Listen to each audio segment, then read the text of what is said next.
Escolhe tu. Quem quer que escolha, eles falam de filmes. Tu escolhe tu. Escolhe tu. Hoje vamos viajar a um passado não muito distante que se parece muito com os nossos dias pela forma como fala dos medos do povo e do cinema como fuga a esses medos. E também das tentativas desesperadas do cinema em sobreviver num mundo povoado de muitos estímulos. São medos que o cinema nos ajuda a aliviar, mas também são os medos da própria indústria do cinema. Senhoras e senhores, hoje em Escolhe Tu vamos falar de Matinee, de Joe Dante. Um filme de 1993 e que em Portugal recebeu o título de Pânico em Flórida, bitch. Mas não foi só em Portugal, acho. Não, foi em França também. Panique sur Florida, bitch! Bitch, you bitch, Florida! Se calhar nós muitas vezes íamos buscar os títulos aos francês, porque o francês é que é a língua fixe e tal. Mas pronto. Não podia ter ficado matiné. Não podia. Porque, matiné, as pessoas pensam que é uma matiné e depois, tem esta matiné, tem um filme chamado Matiné, mas, senhor, isso não faz sentido. Não sei porque eu imagino que as pessoas que iam ver este filme eram de Braga. Eu acho que sim, há uma estatística que todas as pessoas que foram ver o filme em Portugal eram de Braga. É uma demográfica muito popular. É um caso muito estranho. Então este filme, não é? Este filme do Sr. Joe Dante, dos Gremlins, foi um filme que eu escolhi e que é um filme de que eu fiquei imediatamente fã. Tu, Tiago, pelo que eu percebi, já conheces este filme há muito tempo. Sim, desde 1353, acho eu. Mesmo na altura do interregno que houve em Portugal. Quando ainda não tinham cortado a cabeça. A crise de 1308. Era uma referência ao duelo imortal. Eu percebi. Ok. Percebi. Já não achei que fosse grande coisa, foi por isso que eu quis. O filme ou as duas coisas? Ok. Então. A banda sonora até é fixe. Depende. Mas, ok. Já tinha visto este filme 2 vezes, acho eu. Sim. Sou grande fã do Joe Dante. Também. Todos os filmes dele. Ele é o Martin Scorsese sem a monocelha. Ele é muito parecido com o Martin Scorsese. Exatamente. Mas todos os filmes dele, cuecas do Joe Dante, tipo com a cara dele mesmo, tipo, tudo shampoo, tudo. Não é? É um filme mais pessoal. Aliás, acho que ele tem mesmo lá os próprios desenhos dele em algumas cenas. Sim. E acho que ele mesmo diz que é um filme que está bastante perto do coração dele, porque ele tem sempre um DVD colado. É o pacemaker, é a forma de... Que horror. Estamos a começar muito bem. Eu sei. E trata de uma época fantástica, embora haja ali um pequeno anacronismo porque isto trata de um grande produtor de terror, à la William Castle. Exatamente. Maravilhosamente interpretado pelo John Goodman, num casting mais que perfeito. Exatamente. Que decide aparecer numa cidade, está a fazer uma espécie de tour, e este é o seu último grande filme, Half Man, Half Ant. Mant! Obrigado. Ou em português, Omirga. Omiga. Gosto muito de migas com feijão frado, é um belo prato. Eu prefiro formigas. Só. Pronto, tá bem. Ou então está com as tuas migas. Amigas de amigas. Sim. Não tenho amigas. Se calhar é por causa disso. Certo. Espera, deixa só uns segundos. Espera. Era só para a tristeza absorver todas as Podes ondas meter do aqui éter. All By Myself. Acho que foi melhor ter esta interpretação dupla. Já fizemos Queen e Eric Carmen, não sei o que é. Já a seguir Rock 7. Mas estavas a falar. Um grande produtor de cinema de terror. À la William Castle. Castle. Para quem não conhece, foi um senhor que fez assim umas experiências muito giras, nomeadamente tornar a experiência, ou seja, o que eu quero dizer é que aquela ideia de que o cinema tem de ser uma coisa imersiva não é de agora, amigos, não é do 3D e do 4D. Já o Sr. William Castle queria pôr choques elétricos nas cadeiras, que era para as pessoas, e o susto, E este filme fala disso exatamente. Fantasminhas brincalhões no meio das sessões. É que eu lembro-me agora do videoclipe dessa música, que é horrível. Foi só isso.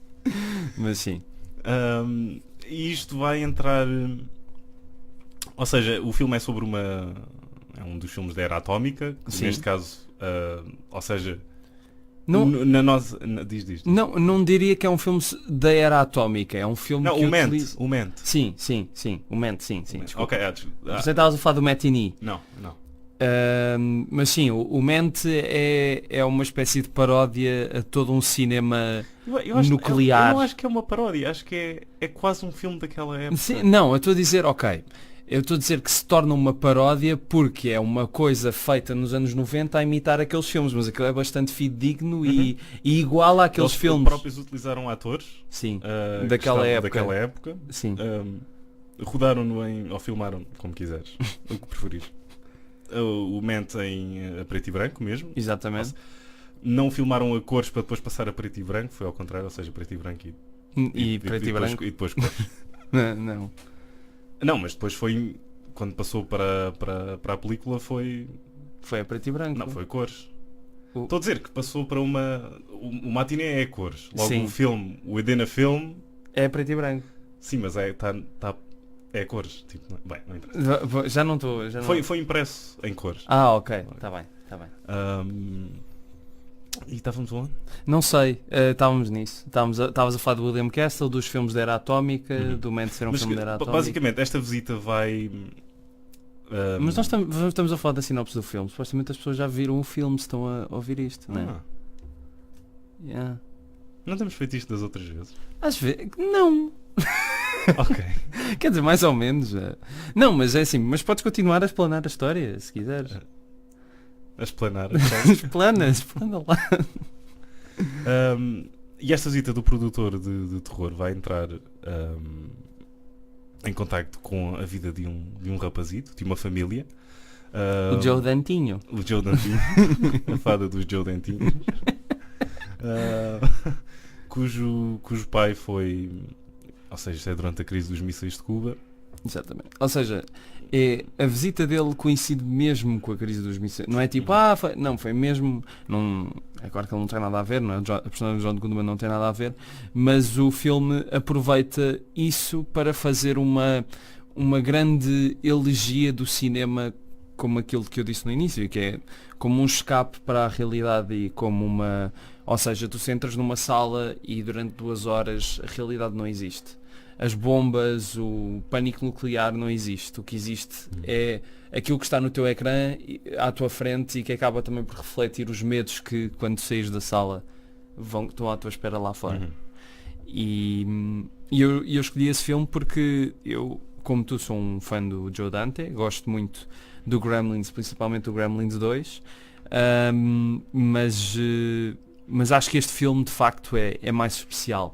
É um filme em que tudo está muito bem feito e não consegues, eu não consigo tirar nada. Consegues notar a paixão dele através do ecrã. Acho que o filme é Sim. bastante vibrante. Sim. E a atenção ao detalhe é tão grande, e é um dos pontos fortes do filme, que é impossível não te apaixonares também pelo que estás a ver. Exatamente. Não é um filme perfeito, há ali um ou outro ponto que eu acho que não resulta. Sim, claro. Inclusive é o terceiro ato, que eu acho que é demasiado bombástico para um filme que... O que é? O cinema destruir? Sim. Eu engoli bem aquilo. Quer dizer, é uma saída exagerada para a história, mas eu acho que aí ele já entra no modo de sátira, que é...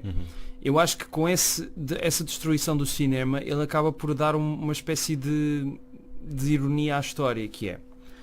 O cinema, desde sempre, ou pelo menos desde a época da televisão, que está sempre a tentar dar uma inovação qualquer para levar a pessoa ao cinema. Ou seja, o 3D, isto não tens em casa, o CinemaScope não tens isto em casa, tens de viver no cinema. E eu acho que o que ele quer dizer é, quanto mais coisas de feira tu deres ao cinema, tu estás a destruir o próprio cinema. E é o que acontece no fim. Ficaste com essa impressão. Fiquei com essa...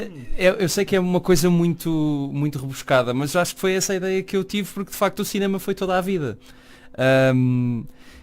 Quer dizer, não foi toda a vida, porque eles só não iam fazer uma ação a seguir. Pois, mas é isso. Mas a questão é que o cinema foi todo abaixo, e foi literalmente todo abaixo. E eles continuam, porque está a render. Porque é aquilo que tu vês, a sala com as pessoas todas a gritarem, a berrarem, a atirarem coisas umas às outras. Ninguém está a ver o filme propriamente, estão pela experiência.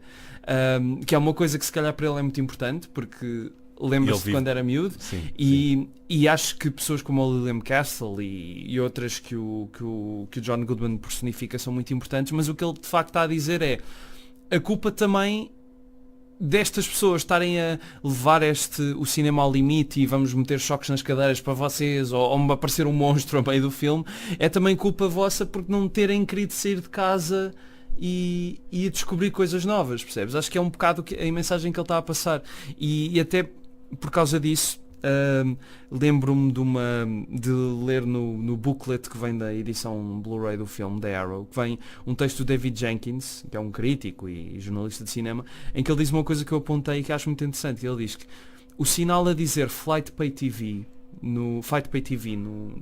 na fachada do cinema, tem lá uma coisa a dizer Flight Pay TV, representa o medo genuíno dos exibidores da época de que o seu modelo de negócio estivesse em perigo de morte devido à ascensão do home entertainment. O próprio Woolsey, a personagem do John Goodman, é uma junção de Alfred Hitchcock e William Castle, realizadores cujo trabalho foi feito especificamente para consumo, se não num grande ecrã, ao menos num grande e ruidoso ambiente público. E na atualidade os próprios filmes não chegam para levar as pessoas às salas e por isso as sessões são eventizadas, com extras como Q&As com realizadores, sessões em que o traje elegante é obrigatório, quote alone, good themed, 3D e acrescento levarem comida à mesa e salas com Wi-Fi, que é uma coisa que agora está na moda, qualquer coisa que possa afastar público potencial dos seus plasmas. É de facto irónico que a película de 35mm, um standard da indústria do cinema até ao início dos anos 2000, seja agora usada como uma ferramenta de marketing para brincar com a nostalgia do público para o filme como uma forma de arte física. Tudo isto é antecipado no matinee. E de facto é um bocado, eu acho que o grande tema do filme, apesar de também ser uma homenagem à magia do cinema, é também uma crítica à forma como o público quis que o cinema fosse mais uma feira do que o cinema. E acho que o filme ilustra isso muito bem. Eu não sei se nadava até tão longe. Mas não estou a... É que eu senti agora estes últimos 5 minutos que eu estive a falar sozinho e tu olhas para mim tipo... Mas estava com atenção. That's shitty. Não estava a fazer o sotaque britânico. C'est la merde, oui. Mas, por exemplo, o Joe Dante equivale isso ao que aconteceu com o Grindhouse. Que foi uma experiência que as pessoas... O conceito de Grindhouse estava tão afastado das pessoas. Sim. Que elas simplesmente viram o primeiro filme e depois, como não sabiam que aquilo era uma double feature, não sabiam o que era uma double feature, o que era um Grindhouse, as pessoas saíram quando o primeiro filme acabou. Sim. E pronto, o filme foi um fracasso, não correu nada bem.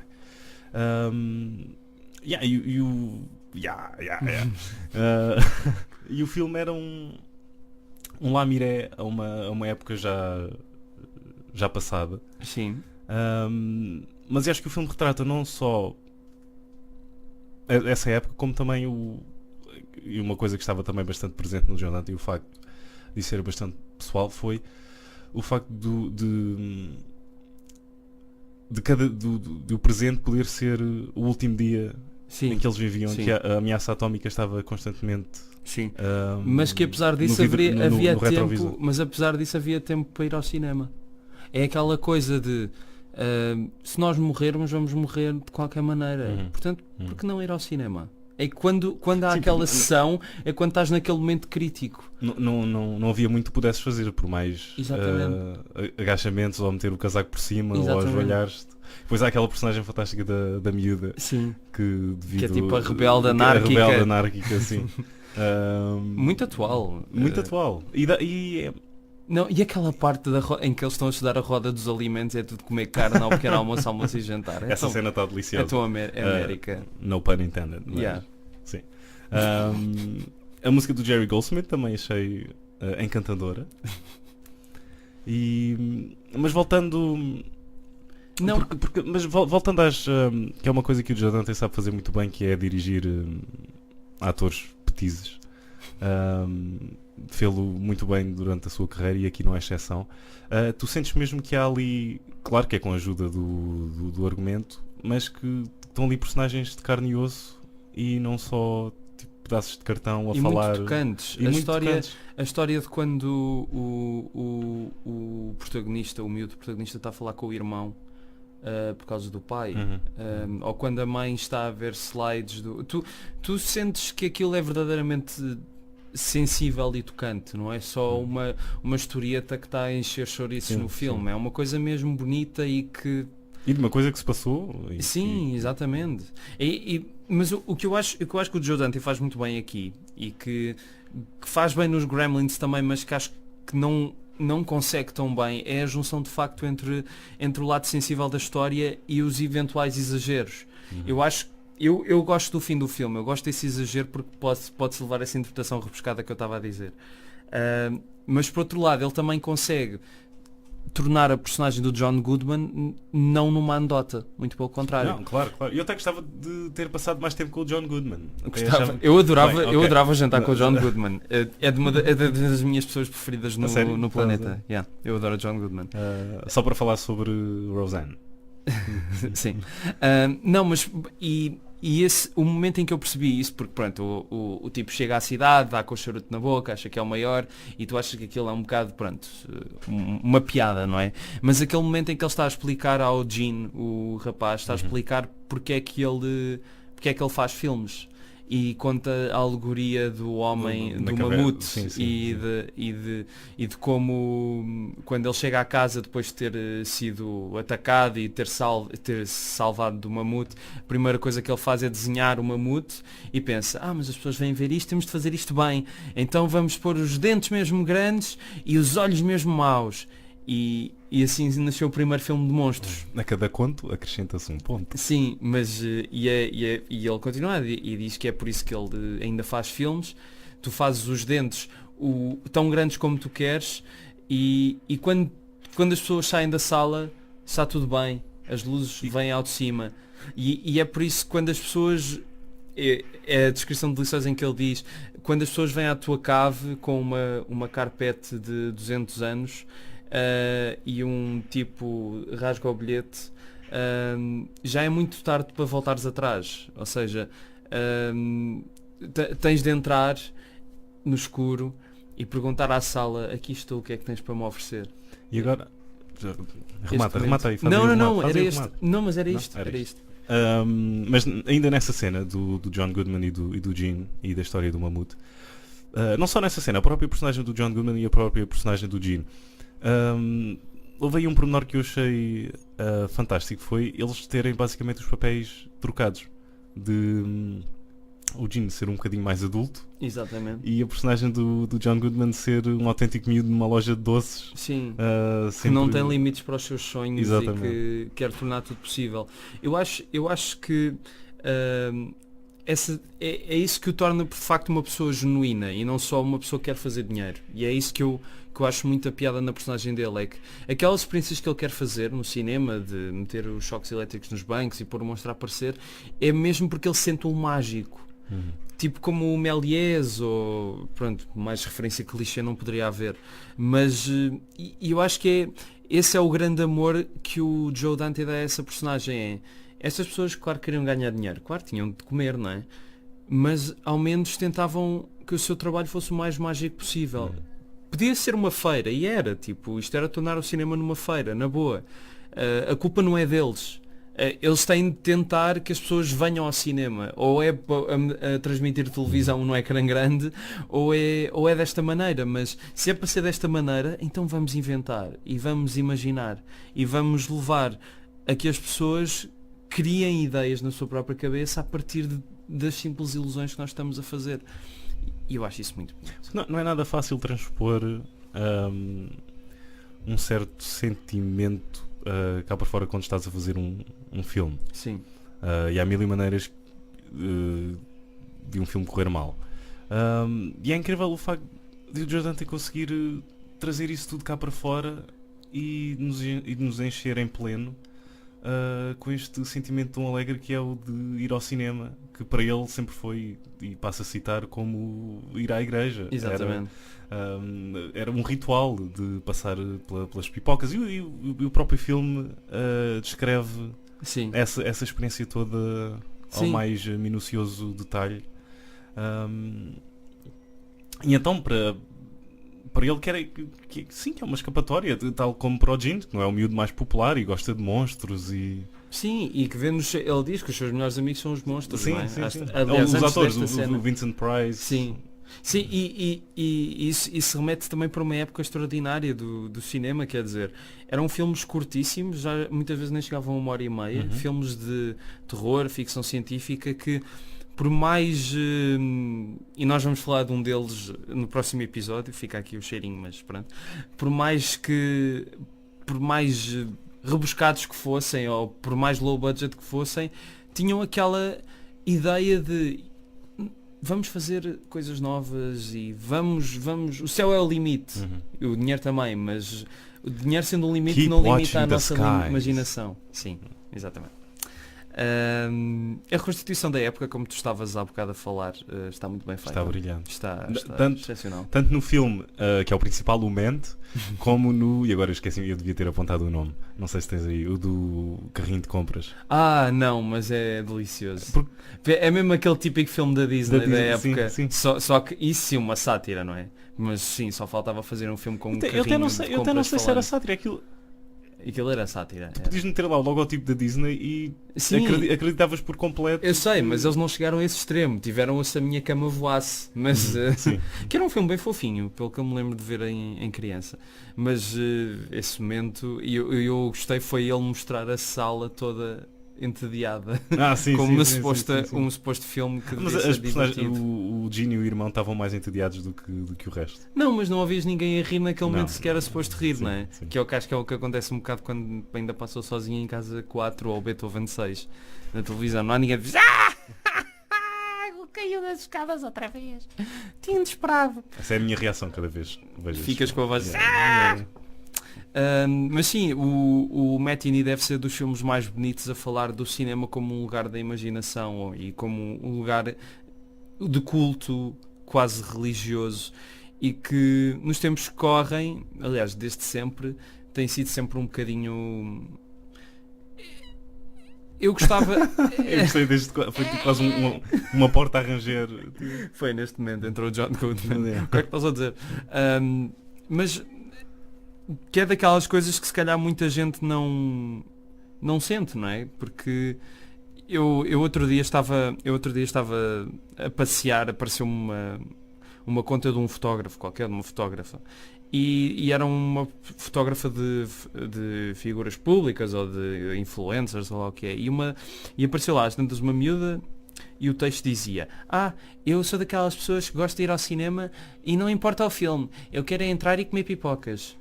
E eu penso, 90% das pessoas são assim. E eu não, isto não é por mal, tipo, podem ser, obviamente poderão ser pessoas muito mais inteligentes do que todos nós juntos.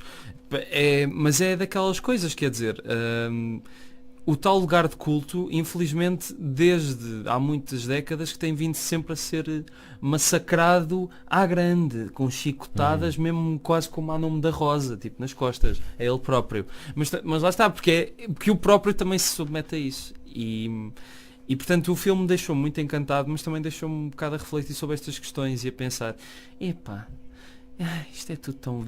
Mas a verdade seja dita, nesta Tu estás época... a olhar para mim tipo com ar deste gajo vai se suicidar daqui a bocado. Que deprimente. Eu posso ir buscar uma corda. Vou abrir a porta. Depois empurra a cadeira. Bem, mas a verdade seja dita, acho que nesta época também havia... Ou seja, as pessoas olhavam para o póster, Tarântula, uau, parece fixe, vamos ver. Sim. Não era uma... Mal posso esperar para ir ver o Tarântula vai mas sair... Mas olhavam para o póster, não era tipo, okay. Vou entrar numa sala, olha, está a dar um filme, vou ficar a falar com a minha amiga velhota que veio comigo ver o filme. Pois é, agora vamos para outra sala que está mais fresquinha. É Ok, esse eu tipo estou a de... perceber. E isso é um grande problema. Eu não sei se isso é de agora. Não sei porque eu nasci em 1995, não posso falar do que veio para trás, mas não sei, eu acho que de antes, quando tu não tinhas todos os cinemas a darem os mesmos filmes, que é uma coisa que é que nem vale a pena ver tipo no Cine Cartaz ou em qualquer site que filmes é que estão a dar. Vão ser sempre os mesmos em todo o lado. A única diferença são os horários. E mesmo os cinemas mais underground depois dão sempre os mesmos filmes underground. Não há... Havia aquela coisa que eu vejo sempre as pessoas mais velhas falarem de que cada cinema dava a sua coisa e tu ias a um determinado cinema ver um filme e depois ias a outro e as pessoas iam. E hoje em dia há muitos filmes a estrear, as pessoas vão sempre ver os mesmos e quando não vão, epá, olha, vamos entrar numa sala, está fresquinho. E isso é uma coisa que me entristece um bocado porque eu também sempre cresci tendo a ideia do cinema como um lugar de... E principalmente quando eu era mais miúdo e só ia ao cinema para aí duas vezes por ano. Achas que isso não acontecia quando eras mais miúdo? Eu não sei, eu era miúdo, eu adorava, eu era o que eu estava a dizer, eu só ia para aí 2 ou 3 vezes ao cinema por ano e era uma experiência. E para mim era importante. E eu não pensava nestas coisas, não é? E estávamos nos anos 2000, princípio dos anos 2000. Isto são coisas que eu, a ir a filmes mais adultos, percebo. É claro que em filmes para crianças os pais vão arrastados pelas crianças. Tipo, eu vejo meus pais a ver o Stuart Little. Eles nunca te perdoaram. Não, nunca me perdoaram, já me deserdaram. Mas falando, isso não foi numa matiné? Um... Não é um. Não é mais ou menos um tantos. Porque eu agora ia-te perguntar se tinhas alguma história de uma matiné.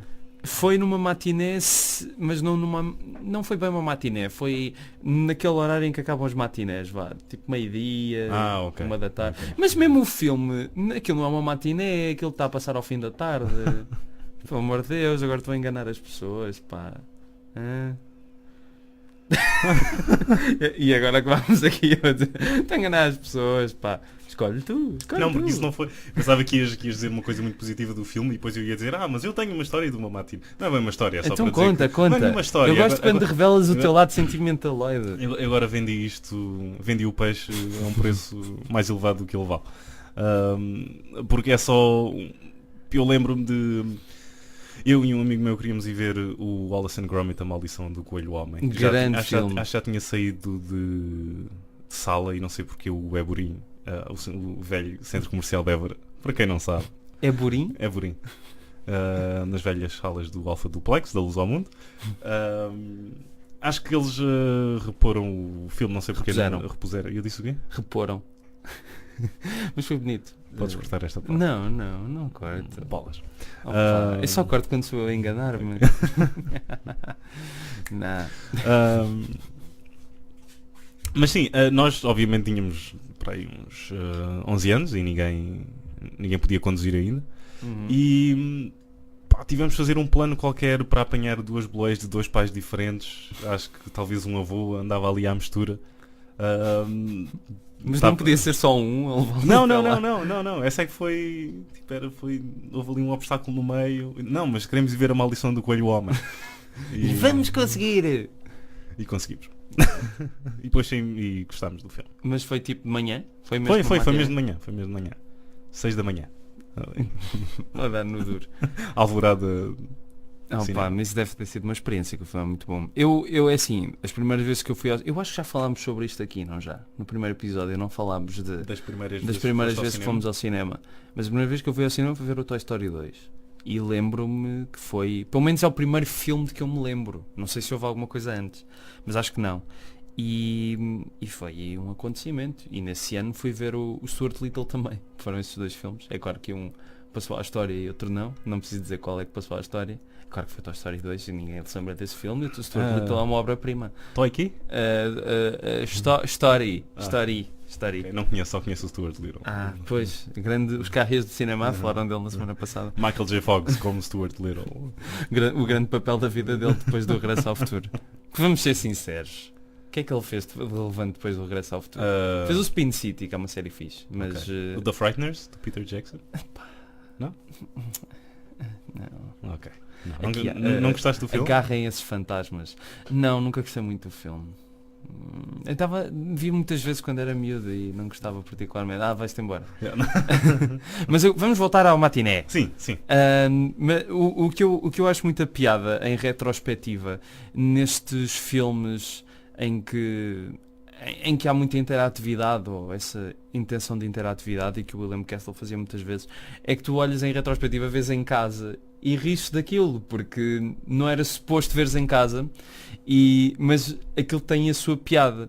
E eu lembrei-me do House of Wax, a versão com o Vincent Price, que o 3D, que espetacular. E há uma cena em que está um homem a bater uma bola de ping-pong que não serve para que não serve para nada. Serve nada. Ele está só no lobby do museu a fazer isso, e depois de repente vira-se para a câmara, olha a bola, olha, e as pessoas, uau, que espetacular. Mas essa era a noção de 3D até. Agora estava-me a lembrar tu dás o House of Wax e eu dou o Jaws 3D como exemplo, que há lá que tem efeitos horríveis, mas há lá sempre que há um tubarão a morrer por, sei lá, por um efeito de computador, sei lá, uma mandíbula que cai, não, ela vai cair em cima de mim. Que bonito. Então aquelas experiências 5D nos parques de diversão que vem com cheiro. Vem com cheiro. Spy Kids, Spy Kids, exatamente. 4D. Mas é old school. Não. Tu olhavas para isso agora e torcias o nariz? Essa experiência? Se fosse o Spy Kids, mas porquê? Porquê que torcias o nariz ao Spy Kids? Porque o Spy Kids é cocô. Mas que era aí a essência desse pensamento? Porque é o Spy Kids. Eu não vou pagar para ver o Spy Kids, nem que seja... Mas o Ment também não é cinema de alta qualidade. Mas é diferente. Percebes? É diferente. Mas porquê? Não sei. Agora parece um miúdo. Não é isso, quer dizer, naquela época, se fosse ver o House of Wax em 3D, se calhar ia ver, se tivesse, não sei se seria o cá, mas ia ver, porque era o Vincent Price e era um filme do André Datoff e não sei o quê, e sim. Agora, hoje em dia, sabendo que vi os 3 Spy Kids em casa na SIC, e sei que não são propriamente bons... Eu apoio o primeiro. Acho que o primeiro é um bom filme. Acho que o primeiro é um bom filme. Mas bom, não querias dizer alguma coisa entretanto?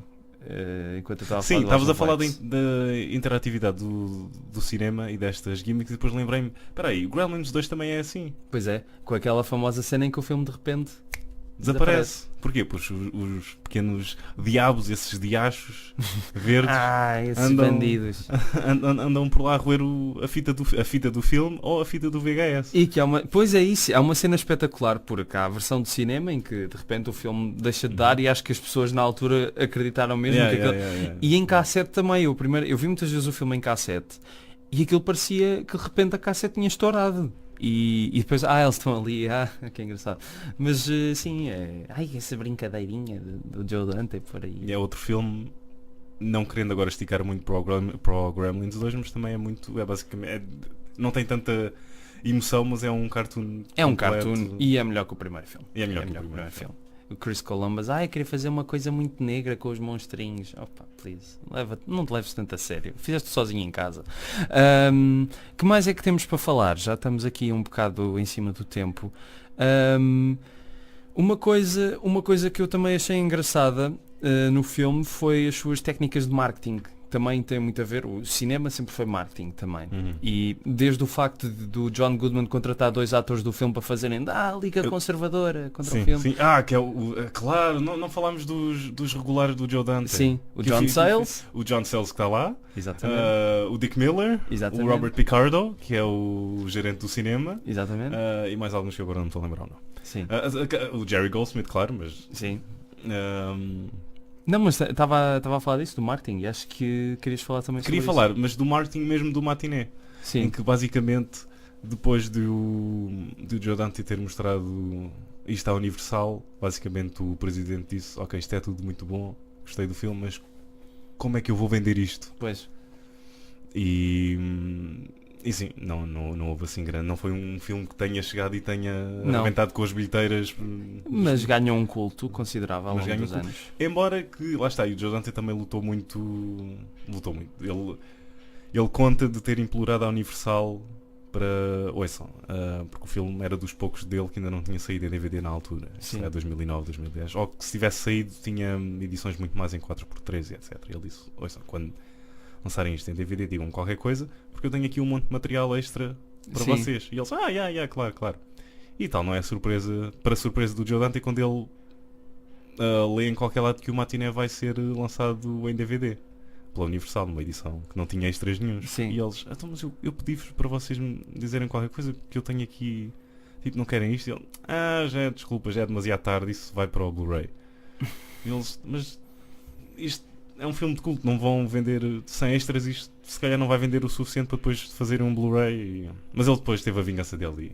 Teve a vingança dele graças a uma editora primeiro francesa que foi a que lançou o primeiro filme Blu-ray, e a Arrow, grande Arrow Films, devo dizer. Entretanto, acho que a Shout Factory também. A Shout Factory também nos Estados Unidos. Mas são essas grandes editoras que também é uma coisa que eu acho que também faz parte. O físico, felizmente, está bem entregue a essas editoras que sabem o que estão a fazer e não cobram preços muito altos pelos filmes e isso acabam por ser film schools in a box.